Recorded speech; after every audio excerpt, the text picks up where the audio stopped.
Assalamualaikum warahmatullahi wabarakatuh. Perkenalkan, nama saya Nuren Yamrin dengan NIM C01235524 dari kelas Manajemen G 2023. Baik, saya akan membahas mengenai ruang lingkup moneter perbankan. Ruang lingkup moneter perbankan adalah bagian dari sistem keuangan yang mencakup seluruh aktivitas yang berkaitan dengan pengelolaan uang, kebijakan moneter, serta peran dan fungsi lembaga perbankan dalam mendukung stabilitas ekonomi. Adapun definisi dan ruang lingkup moneter perbankan. Moneter perbankan merupakan cabang dari ilmu ekonomi yang mempelajari bagaimana uang diciptakan, diedarkan, dan dikendalikan oleh lembaga-lembaga keuangan, terutama bank sentral dan bank-bank komersial. Ruang lingkupnya mencakup berbagai aspek yang saling berkaitan dalam mendukung stabilitas sistem keuangan dan peran perekonomian secara umum. Pertama, kebijakan moneter. Kebijakan moneter adalah kebijakan yang dijalankan oleh bank sentral seperti Bank Indonesia untuk mengendalikan jumlah uang yang beredar dan tingkat suku bunga. Kedua, sistem perbankan. Perbankan adalah sektor utama dalam sistem moneter. Bank berfungsi sebagai lembaga intermediasi keuangan yang menyalurkan dana dari pihak yang kelebihan dana atau surplus unit ke pihak yang membutuhkan dana atau defisit unit. Selanjutnya saya akan membahas mengenai tingkat bunga nominal, tingkat bunga real, tingkat bunga jangka pendek dan jangka panjang, dan teori paritas tingkat bunga menurut klasik dan Keynesian. Pertama, tingkat bunga nominal. Tingkat bunga nominal adalah tingkat bunga yang secara eksplisit tercantum dalam kontrak pinjaman atau tabungan tanpa memperhitungkan faktor inflasi. Kedua, tingkat bunga real. Tingkat bunga real adalah tingkat bunga nominal yang telah disesuaikan dengan laju inflasi sehingga mencerminkan keuntungan atau biaya real dari suatu pinjaman atau investasi. Ketiga, tingkat bunga jangka pendek.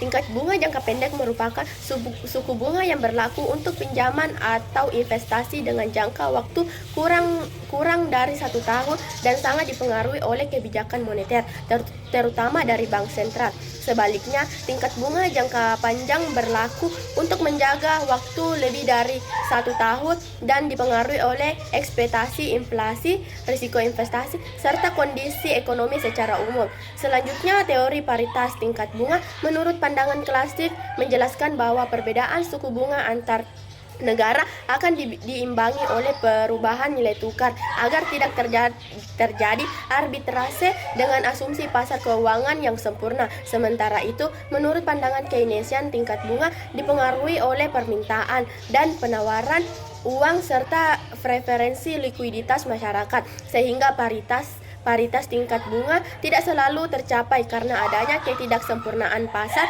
dan peran aktif pemerintah dalam perekonomian.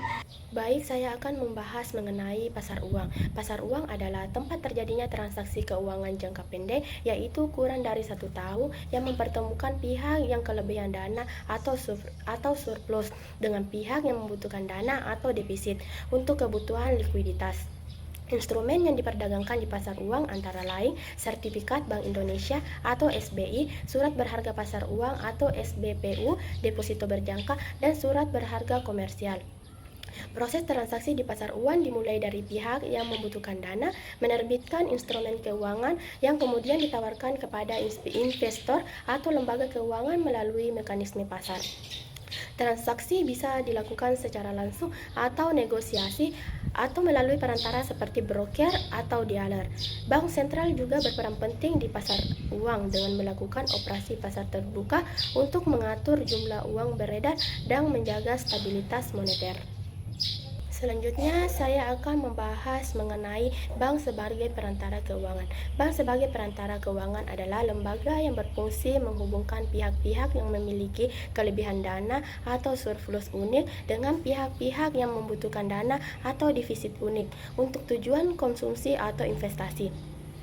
Dalam perannya ini, bank menghimpun dana dari masyarakat melalui produk simpanan seperti tabungan, giro, dan deposito, lalu menyalurkannya kembali dalam bentuk kredit atau pinjaman kepada individu, perusahaan, maupun pemerintah. Dengan menjadi perantara, bank membantu memperlancarkan aliran dana dalam perekonomian, meningkatkan efisien alokasi modal, serta mendukung pertumbuhan ekonomi secara keseluruhan. Selain itu, bank juga memberikan layanan keuangan lainnya seperti sistem pembayaran, transfer dana, dan manajemen risiko. Baik, saya akan menjelaskan bank sebagai pencipta uang. Bank sebagai pencipta uang merujuk pada peran penting bank dalam sistem keuangan, di mana mereka tidak hanya menyimpan dan menyalurkan dana, tetapi juga menciptakan uang giral melalui kegiatan pemberian kredit. Ketika bank memberikan pinjaman kepada nasabah, dana yang dipinjamkan tersebut biasanya tidak diambil dari simpanan secara langsung, melainkan dicatat sebagai tambahan simpanan di rekening nasabah. Proses ini meningkatkan jumlah uang yang beredar di masyarakat meskipun tidak disertai pencetakan uang fisik. Dengan demikian, bank memiliki peran strategis dalam mempengaruhi jumlah uang dalam perekonomian dan mendukung pertumbuhan ekonomi melalui penyaluran kredit yang produktif. Selanjutnya, saya akan membahas mengenai penawaran uang tanpa bank. Penawaran uang tanpa bank adalah jumlah uang yang beredar dalam perekonomian yang tidak berasal dari proses penciptaan uang oleh bank, melainkan berasal dari otoritas moneter atau biasanya bank sentral atau pemerintah, serta peredaran tunai yang langsung berada di tangan masyarakat tanpa melalui sistem perbankan. Dalam konteks ini, uang yang dimaksud terutama meliputi: pertama, uang kartal, uang kertas dan logam yang diterbitkan oleh bank sentral dan langsung digunakan oleh masyarakat. Baik, saya akan menjelaskan mengenai teori penawaran uang modern.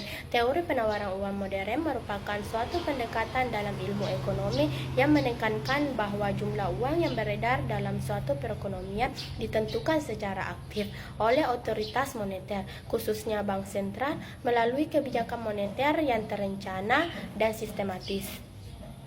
Dalam teori ini, penawaran uang tidak dianggap sebagai variabel yang pasif atau otomatis mengikuti aktivitas ekonomi.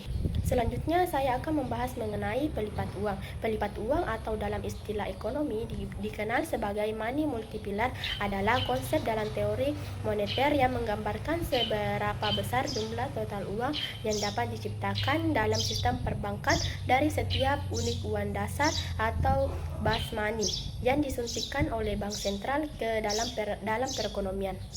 Pelipat uang menunjukkan hubungan antara uang primer atau monetary base yang terdiri dari uang kartal yang beredar di masyarakat dan cadangan bank di bank sentral dengan jumlah uang beredar secara keseluruhan yang mencakup uang giral atau simpanan masyarakat di bank. Secara sederhana, pelipat uang mengukur kemampuan sistem perbankan dalam menciptakan uang melalui proses penyaluran kredit dan pengendanaan simpanan. Ketika seseorang menyimpan uang di bank, sebagian dari uang tersebut akan disimpan sebagai cadangan wajib sesuai dengan ketentuan bank sentral dan sisanya akan disalurkan kembali dalam bentuk kredit. Selanjutnya, saya akan membahas mengenai implikasi kebijakan. Implikasi kebijakan adalah dampak atau konsekuensi yang mungkin timbul dari suatu kebijakan yang telah dirumuskan dan ditetapkan. Implikasi ini mencakup berbagai aspek, baik positif maupun negatif, yang memengaruhi berbagai pihak seperti masyarakat, pemerintah, maupun sektor swasta. Dalam perumusan kebijakan, penting untuk mempertimbangkan implikasi agar kebijakan tersebut dapat mencapai tujuan yang diharapkan tanpa menimbulkan efek samping yang merugikan. Baik, saya akan menjelaskan mengenai tingkat bunga atau uang beredar. Tingkat bunga dan jumlah uang beredar merupakan dua instrumen penting dalam kebijakan moneter. Tingkat bunga adalah biaya yang harus dibayar atas pinjaman uang dalam jangka waktu tertentu, sedangkan uang beredar merujuk pada total jumlah uang beredar di masyarakat, baik dalam bentuk uang tunai maupun simpanan di bank. Dalam praktiknya, bank sentral lebih sering mengendalikan tingkat bunga, tingkat bunga kebijakan seperti suku bunga acuan sebagai alat untuk mempengaruhi jumlah uang beredar dengan menaikkan atau menurunkan suku bunga. Selanjutnya saya akan membahas mengenai ketidakpastian dan jarak waktu. Ketidakpastian adalah suatu kondisi di mana hasil atau konsekuensi dari suatu kebijakan, keputusan atau peristiwa ekonomi tidak dapat diprediksi secara pasti karena adanya keterbatasan informasi, kompleksitas sistem ekonomi, serta faktor-faktor eksternal yang tidak terkendali.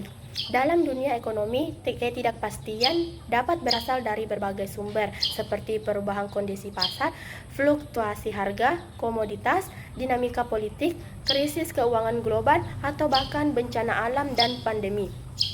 Ketidakpastian menimbulkan risiko dalam pengambilan keputusan baik bagi pemerintah, pelaku usaha maupun masyarakat. Dalam kebijakan moneter dan fiskal, ketidakpastian dapat mempengaruhi efektivitas kebijakan karena pelaku ekonomi seringkali berubah secara tak terduga. Misalnya, penurunan suku bunga belum tentu meningkatkan konsumsi jika masyarakat merasa tidak yakin dengan masa depan ekonomi. Sedangkan jarak waktu adalah periode keterlambatan antara saat kebijakan ekonomi diambil dan saat dampak nyata dari kebijakan tersebut mulai dirasakan oleh perekonomian dalam praktiknya. Selanjutnya saya akan membahas mengenai harapan rasional. Harapan rasional adalah suatu teori dalam ilmu ekonomi yang menyatakan bahwa pelaku ekonomi seperti konsumen, produsen, investor, dan pemerintah membentuk ekspektasi atau perkiraan terhadap kejadian ekonomi di masa depan berdasarkan informasi yang tersedia secara lengkap. Pengetahuan ekonomi yang relevan dan pengalaman masa lalu serta menggunakan logika yang rasional.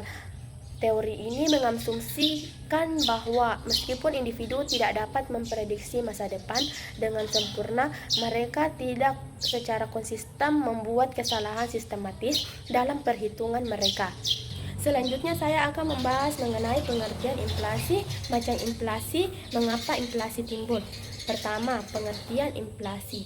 Inflasi adalah suatu keadaan di mana kejadian kenaikan harga-harga barang dan jasa secara umum dan terus-menerus dalam suatu periode tertentu. Inflasi menyebabkan penurunan daya beli uang, artinya dengan jumlah uang yang sama, masyarakat bisa membeli lebih sedikit barang atau jasa dibandingkan sebelumnya. Inflasi tidak hanya dilihat dari kenaikan harga satu atau dua barang saja, tetapi kenaikan harga secara keseluruhan dalam perekonomian biasanya diukur dengan indeks harga konsumen atau IHK. Adapun macam-macam inflasi. Pertama, berdasarkan tingkat keparahannya. Inflasi ringan 10% per tahun masih dianggap wajar dan tidak mengganggu perekonomian. Kedua, inflasi sedang antara 10% sampai 30% per tahun mulai mempengaruhi daya beli masyarakat. Ketiga, inflasi tinggi antara 30% sampai 100% per tahun sangat merusak daya beli dan kestabilan ekonomi.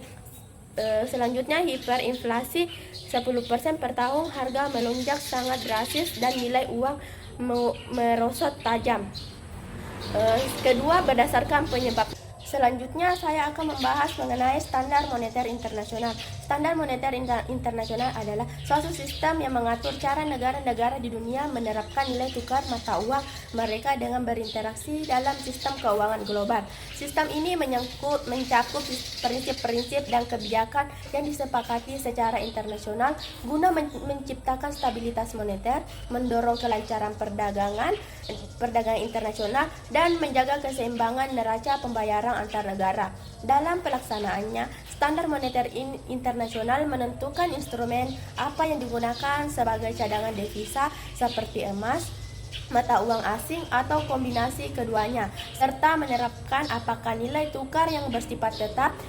Selanjutnya saya akan membahas mengenai perkembangan sistem moneter internasional. Perkembangan sistem moneter internasional merupakan proses panjang dan dinamis yang mencerminkan perubahan dalam struktur ekonomi global, hubungan antar negara, serta kebutuhan akan stabilitas dan efisiensi dalam perdagangan dan keuangan internasional. Sejak zaman kuno, manusia telah mencari cara untuk menstandarkan nilai tukar dalam transaksi lintas wilayah yang kemudian berkembang menjadi sistem barter.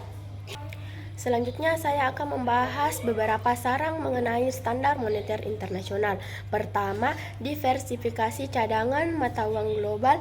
Ketergantungan yang besar terhadap dolar AS sebagai mata uang cadangan utama menciptakan kerentanan sistemik.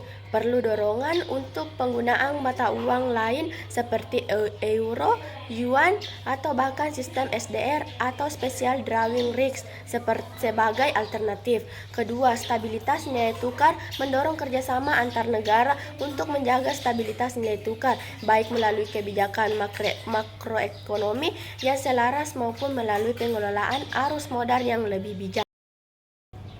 Sekian penjelasan dari saya, kurang lebih mohon dimaafkan. Assalamualaikum warahmatullahi wabarakatuh.